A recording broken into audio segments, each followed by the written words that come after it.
Hello, everyone, and welcome back to Deckled Edges, your favorite reading podcast. I'm your host, Camilla, and we are so back. It's been a while, I know.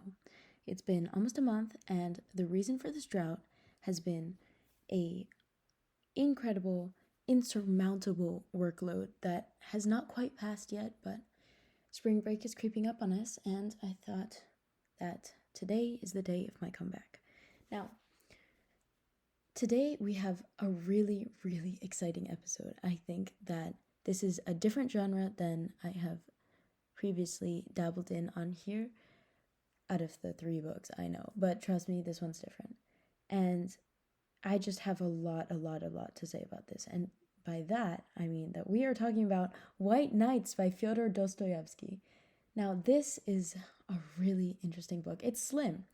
When I found it online, this is the ebook, so don't quote me if it's not this long on paper, but it was 42 pages. Not a lot, I know, but there was so much in here that just was this incredible experience to read, and I can't wait to share it with all of you today. I think that many of you will actually like this a lot better than other books I've recommended, not because of necessarily the quality of the writing, but simply I feel that this appeals more to a larger amount of people due to it being so brief, if I'm being honest, but also just because of how it depicts humanity and the human experience and how relatable it is. Now, I'm really excited about this, and I hope you all are too.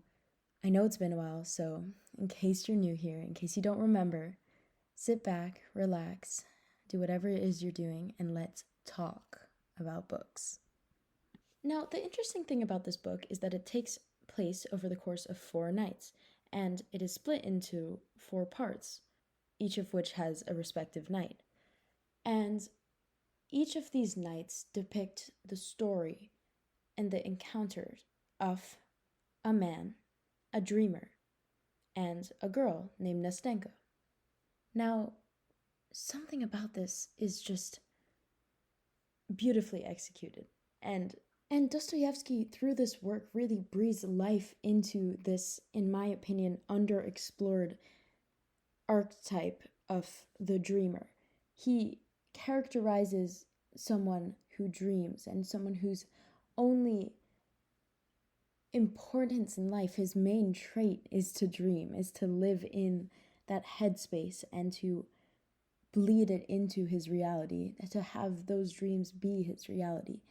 And in a sense, it romanticizes this idea of living in your head until you have this moment of life that truly wakes you up from that dream and lives. And in a sense, you realize by the end of this short story that this moment of being alive was really just a dream, which, not literally, of course. Okay, that actually bugs me as well when, the storyline, the classic cliche, oh, he woke up, it was all just a dream. No, this is very real. What happens in this book is very real.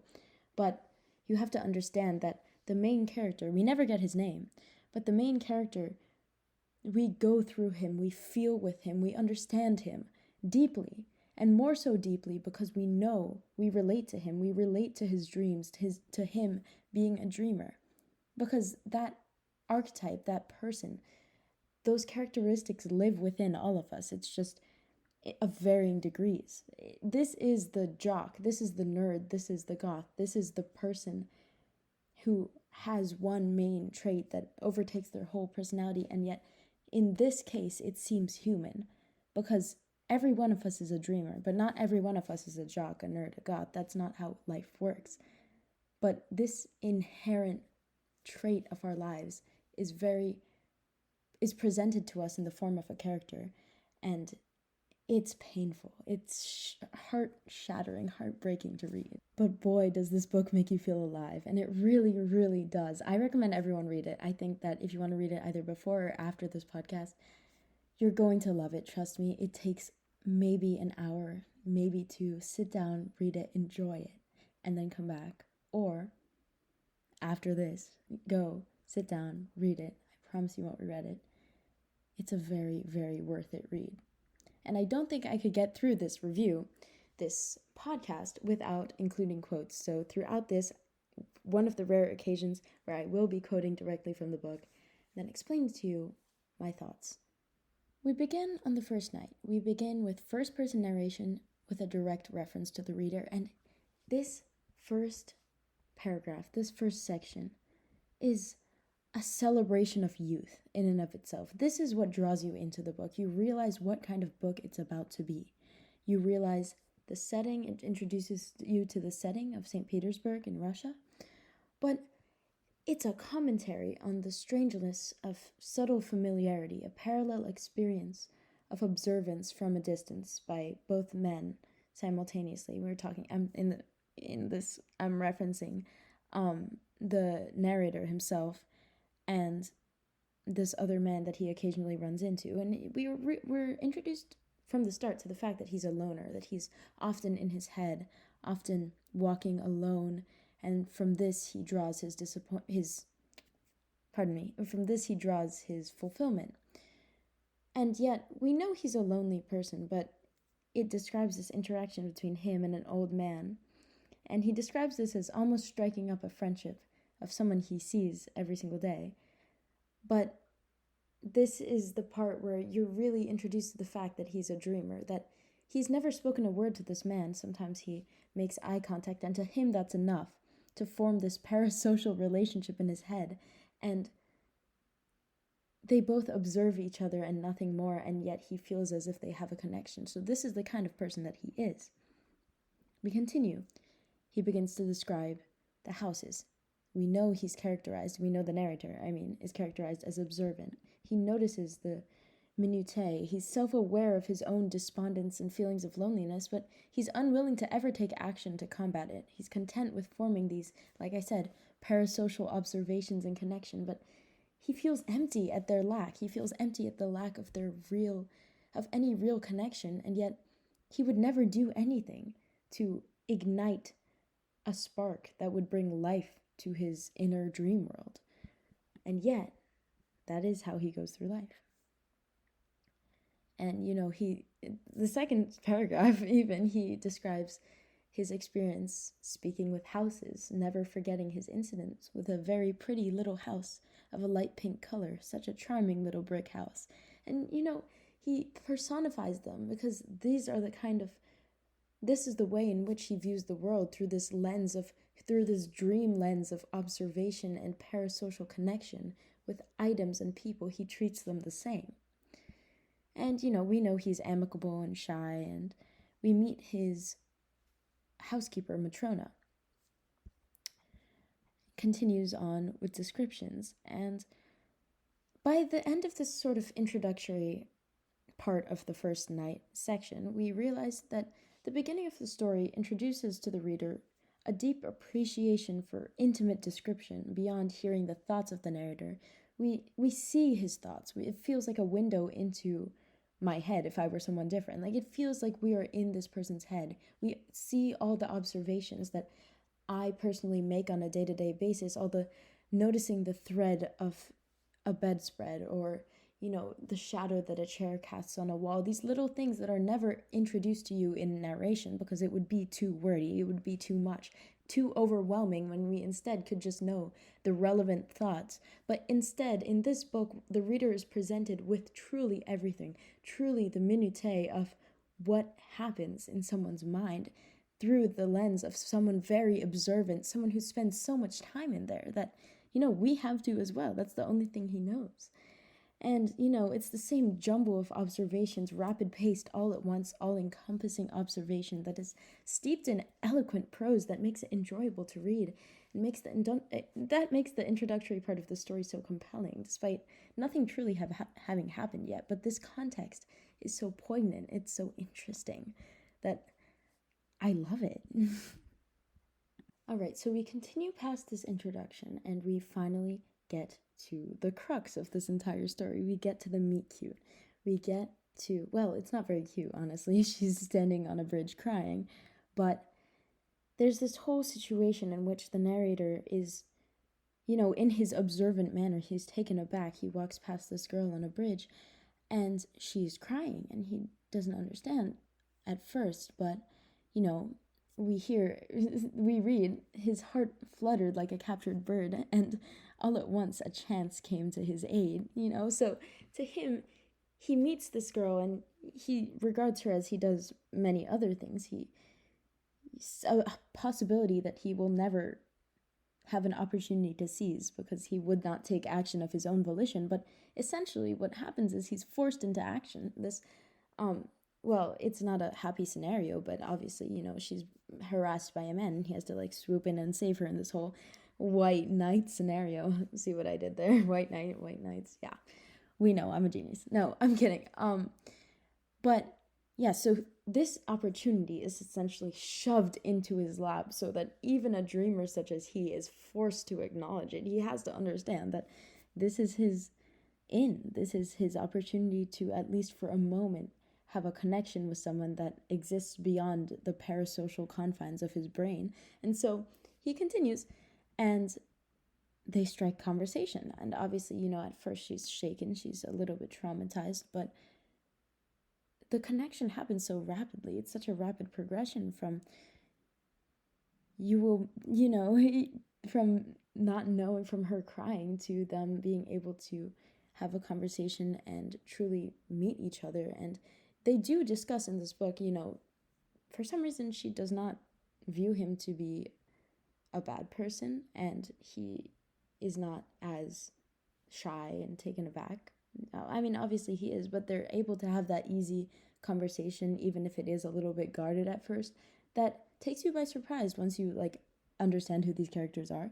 But anyway, they get to talking, and it's honestly wild to me. I remember reading this and being like, wow, this man is desperate. But it's almost so naively desperate to the point where it's endearing to her. And I understand it in that sense.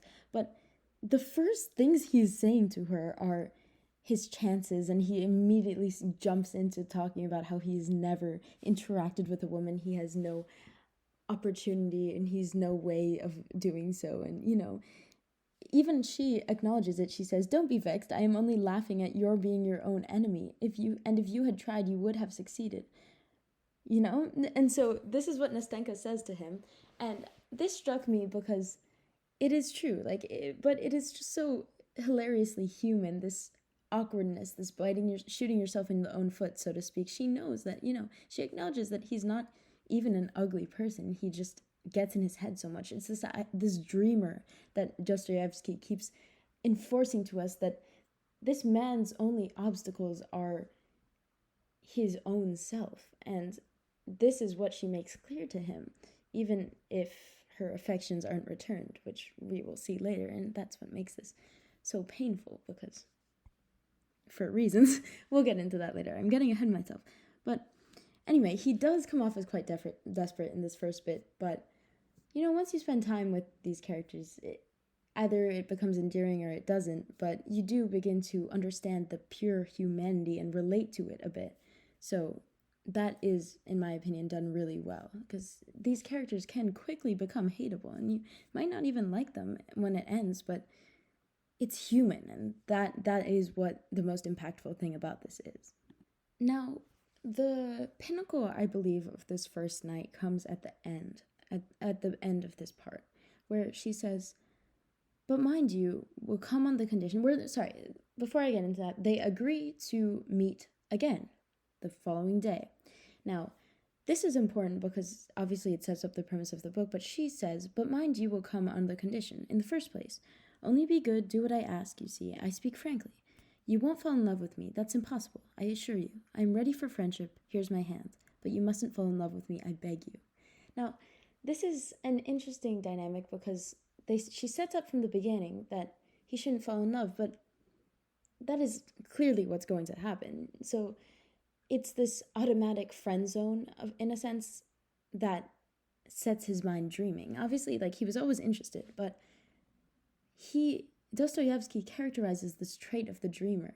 It detached from reality, yet in tune with his internal headscape and ideals about what the world should really be. And, his detachment from reality and this all-encompassing desire to have a real experience that lives up to his delusion born in his mind. And, sometimes it will get tiring, but something about this communication and connection that seems awkward at first but real, and this real life situation where two people meet, they have the potential for something more, but there's a boundary set, a hard boundary set, and how this connection continues to form and shape around that. And think of it almost as like an amoeba swallowing something else. Like there is this barrier to overcome, but seeing how the connection molds its way and shapes around it to become something unique, something different, even if it's painful and heartbreaking, is another really interesting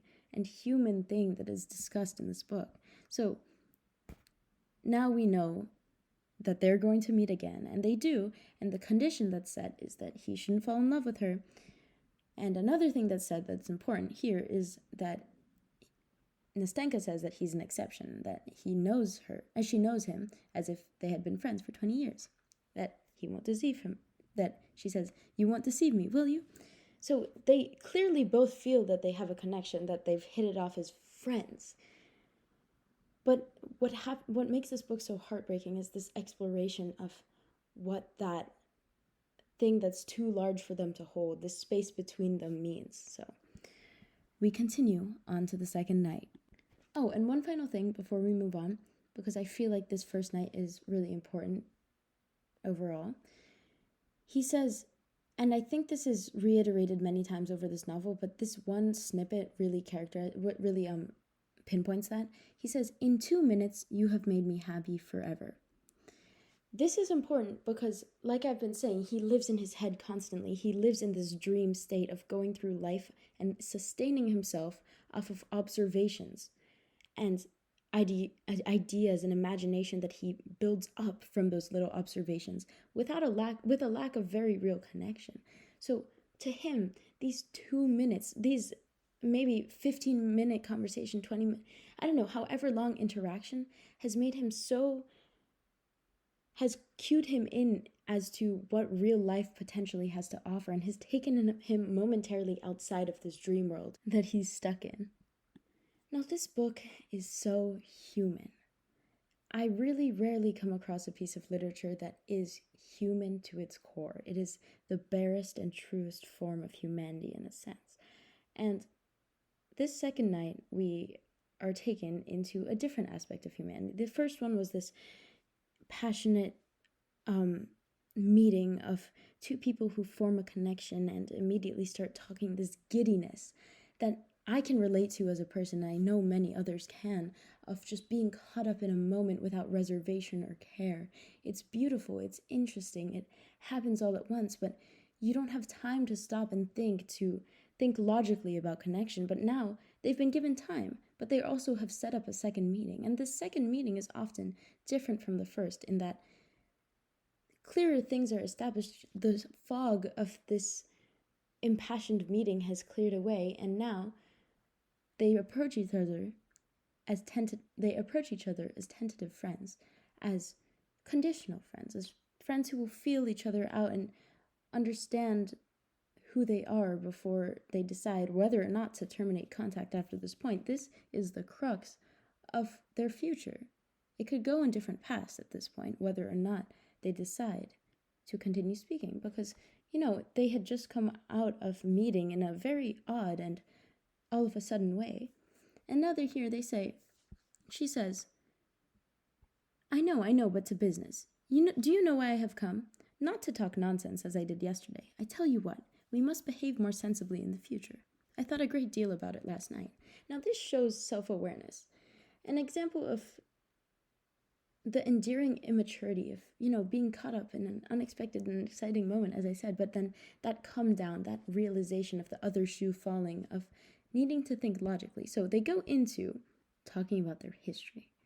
And let me tell you, this man knows how to talk. He talks and talks this poor girl's ear off, but it really is an interesting insight. He essentially tells Nastenka the story of his life, this anecdotal packed dictionary length at least, story of how he is as a person. And this is interesting because It's something that the reader already knows, but it's a really deep dive into him putting into his own words what we know of him to be true. Him putting into his own words to someone else this kingdom of imagination and this rose-colored lens under which he's put his dream world, and how it all comes crashing down the moment that he is jerked into reality. He writes, and this is an important quote, he says, "Imagination is fostered by solitude and idleness." He is afraid that connection will shatter this world that he has built for himself, and so he tells Nastenka that a fresh dream is fresh happiness. He tells her that real life, to his corrupted eyes, he says he's been corrupted by imagination, because to him, real life could never live up to that. And this book is so important because, the occurrences of this book are so important because it's him discovering that real life can have more to offer than his imagination. On a rare occasion, sure, but to him, that is what Nastenka represents. She represents the dream that is present, that is realized in real life. So he writes, "What is real life to him? To his corrupted eyes we live, you and I, Nastenka, so torpidly, slowly, insipidly. In his eyes we're also dissatisfied with our fate, so exhausted by our life." And this is what he believes to be true. Despite all his observation, real life will never be enough for him, because he lives in his head. And give me an award for sifting through this text. Let me tell you, this is a long amount of time for which he's talking. But the most important quote that I found next in this whole paragraph is, he thinks that this is a poor, pitiful life, not foreseeing that for him too, maybe, sometime the mournful hour may strike when for one day of that pitiful life he would give all his years of fantasy, and would give them not only for joy and for happiness, but without caring to make distinctions in that hour of sadness, remorse, and unchecked grief. He means that the day might come, he acknowledges that the day might come, when he would give up all his dreams that he's built up so highly in his mind, that he believes are worth more than reality, than every single day of reality. Yet he says he would give all that up, potentially, for one day of his sad life. Now, this is important because this to him represents Nastenka. Throughout this novel, especially in the fourth night, you see this. In the third and fourth nights, you see this come to a culmination that he makes true on what he's saying in this characterization monologue where he tells his entire life history to Nastenka. You see that he holds true to his word that he would have given all of this up for her. And it's heartbreaking that she doesn't reciprocate that back. And it's not even a satisfying break either. She wants to be friends, and this is a real thing that occurs, and it is just so human to be portrayed. It's not bad, it's not good. You can relate to both characters in a sense, but it's human, and that's why it hurts. Anyway, so the next part is her going into her history, and this I won't really unpack as much because it really is just a history of her life, but we understand under this history her backstory, why she was even crying, what happens. There was this man, and this man she's in love with, and she was ashamed of her life with her grandmother, who she is constantly pinned to because she's blind and she needs to be controlled as well. So, in a sense, through this history, we see a characterization of Nastenka. We realize who she is. We realize she's a naive little girl of 17, but we also realize that she's a dreamer as well. Maybe not to the extent, because we're not in her head as much as we are in the head of our beloved narrator, but her desire to break free is strong. Her desire to live a life that she imagined for herself is almost just as strong. But it's in a different connotation, and she is still naive, and she is still this changing individual who doesn't quite know what she wants, but you have to have empathy for her, in a sense. And so we end this night with his promise to send the letter that she had already written to her lover. So, he is constantly being introduced to the fact that she already had someone else, and that this other someone else was important to her. She loved him for a year while they were apart, and he came into her life in a bad time. But he is still wingmanning her nevertheless. What a good sport, what a good guy. I believe that, I feel for him. And we all must definitely feel for him because we know how it feels to some extent, or at least in some capacity. Now, for this last part of this short story, there's a lot to say, there's a lot to address. And it's my favorite part, mostly because of how painfully human it is. And I've been saying this a lot, but this book is an embodiment of humanity, a snapshot of a specific kind of person who parts of whom can be related onto every single person on this planet. It's so interesting and it hurts so much to read. But in addition, it makes you feel light inside. It makes you feel like maybe recognized. It makes you feel like if you have ever dreamed in your life, this is how it feels like. This is the giddiness. This is the fluttery feelings of love and the bitter bite of that love not returned and the spite and the flashes of anger that you know they do not deserve. That's definitely highlighted in this. He feels that way sometimes. He lashes out at Nastenka in these one-off sections of dialogue that are swallowed up by the entire inner monologue and dialogues of praise that he gives her, but you can tell the guilt that he feels afterwards, the backtracking that he tries to make it up to her somehow, even though she probably didn't even notice, but this bitter feeling inside that he feels that his love is not returned. But it's not a bitterness tinged with hatred, it's a bitterness tinged with love and adoration and admiration and gaiety and happiness from being even acquainted with her, being in her presence, and yet it hurts him so deeply. And he acknowledges in this section, this is why I love this part. There's so much complexity, so many emotions, so much humanity.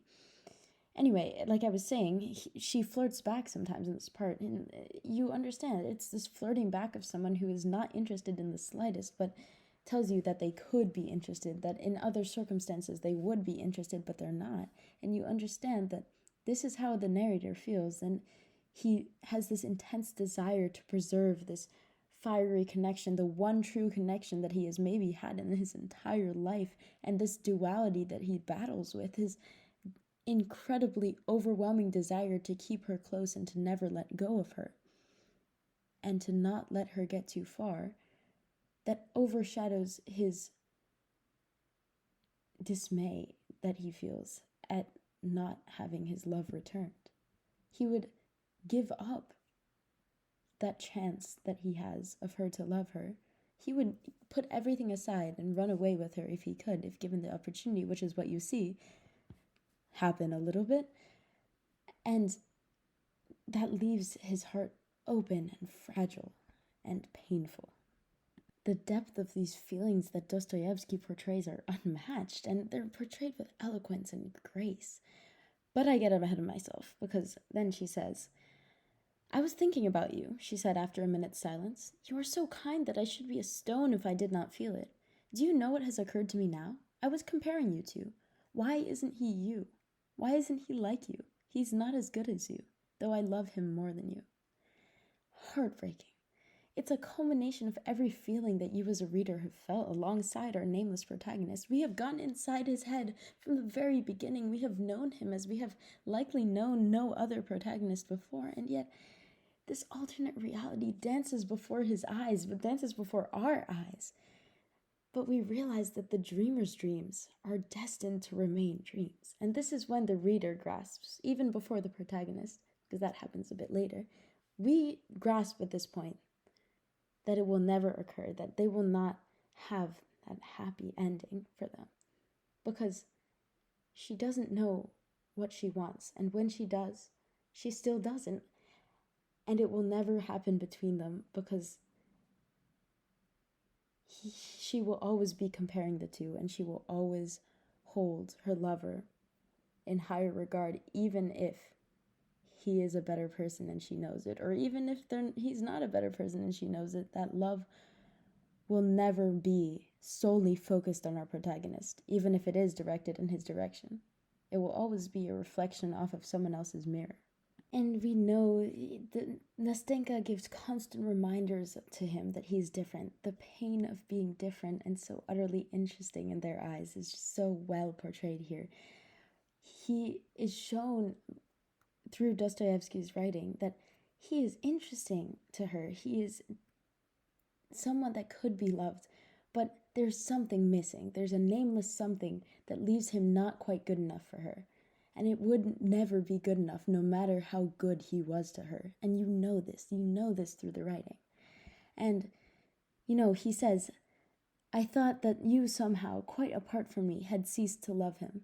Then I thought that yesterday and the day before yesterday, Nastenka, then I certainly would, have succeeded in making you love me. You said so yourself, Nastenka, that you almost love me. It's that almost, that missing element that can never be achieved. No matter what you do, it's just simply not there. That is the humanity that is portrayed in this book. And that is just the heartbreaking aspect. And yet, we see this through the eyes of our narrator, our nameless narrator, our dreamer. And yet, I also feel for Nastenka. She is human as well. Their friendship is too close to being more. But her experience of this conglomerate of human emotions all at once, it's hard to bear responsibly. Emotions are hard to bear responsibly. You have to wield them in a certain sense, and she didn't ask for this. She didn't ask for this meeting. And quite frankly, it was thrown in her direction, and she didn't ask to be responsible for the emotions of another, and yet that is what we have to do as humans. We are forced to acknowledge that we carry another's burden alongside of us, no matter how, with every interaction that we have, no matter if we want it or not. And so I feel for her, I understand her, but it is so hard to read. And yet you can't stop because it's beautiful and well written, and you need to read it. Anyway, he continues. We continue. Oh my God, if I could love you both at once. Oh, if only you were he. And he remembers, oh, if only he were you. And this stark contrast between what she said before, it hurts. It's this acknowledgement that he remembers, he hangs on to her every word, but she's so quick to backpedal, to change what she says. Her indecisiveness shows through, but also her youth, her naivete, her spur of the moment thinking that is hard on the other person, but is understandably human. All right, so I jumped ahead a little bit there, but this fourth day, they begin to believe that the man won't come. And this is the moment where everything hangs in the balance, where Nastenka truly believes that it is the end of her relationship with her lover, and she cries and she breaks down. But she begins to start saying things like, it may happen, like, if I will get over him, it will pass. She realizes that her love is maybe not as strong as she thought it was, that there might be room in her heart for this narrator, for her to love this narrator. But we know from before that it would never be so. It would never just focus on him. She would always long for more. So they have this moment next of delirium, of giddiness. There's this section of where they decide that they're going to be together, and they get together, and she's over this other man, and they're going to plan their future, and they make plans of the future and present to live together and he'll live in the space where her previous tenant was, and they're blissfully uncaring of caveats or consequences. And it's so startlingly human because we realize that this happens. This is relatable to everyone, this getting caught up in the moment, and it happens multiple times to them during this book, but in this moment, it feels like it could happen. This brink of possibility that they're on, and then it comes crashing down because she sees her lover approaching her, and it's this reunion, and then she embraces him, and then she goes back to our narrator, and she embraces him, she gives him a kiss, and this is the culmination of their relationship, the climax, the beginning, and the ending. And then she goes back to her lover, and they walk off into the distance. And this is the part that really gets you, because you know that that's the ending. But then there's a letter, then there's the end. And that's the knife that twists, but it's beautiful, and it's heartbreakingly beautiful. And this is where we feel the arc of the dreamer come to a close. The fact that it ends with a letter, it ends with an embrace and then a letter. It ends with this non-human detached interaction that bleeds into you it's not dialogue. It was taken time. Nastenka took time to put pen to paper. There's something so romantic, so detachedly romantic about a letter that is so important. And we feel the narrator's emotion as he reads this letter. And he says, "Oh, never, never. May your sky be clear, may your sweet smile be bright and untroubled, and may you be blessed for that moment of blissful happiness which you gave to another lonely and grateful heart." He feels this love for her. He feels this appreciation for her to come into his life. And to me, this is the culmination of human acceptance. It happened, and it burned brightly. And then he took a deep breath, and he detached, and he let it go, and he retreated back into the land of his dreams. And he said, to close this lovely story out, he said, "My God, a whole moment of happiness. Is that too little for the whole of a man's life?" He asked this as a question because he's not sure himself. To him it was enough. To him it was enough for now. But he imagines himself growing old like his housekeeper, the house around him growing old like his housekeeper, and still it is unchanged, without another spark to kindle him as Nastenka did, and yet he's uncertain. The whole of his life could go by and he'll be uncertain, because that's who we are as humans. We're uncertain dreamers. We'll never know if our dreams will be reality. But that is what was so beautiful and eloquently portrayed in this novel. Something unlike any other book I've ever read. Thank you everyone for taking the time out of your day to sit down with me and talk about one undoubtedly stunning and lovely story. Thank you once again for listening to Deckled Edges. Tell your friends, tell your family, tell your teachers. I'm sure they will enjoy sitting down with me again. Thank you once more, and have a lovely, lovely day or night. Bye.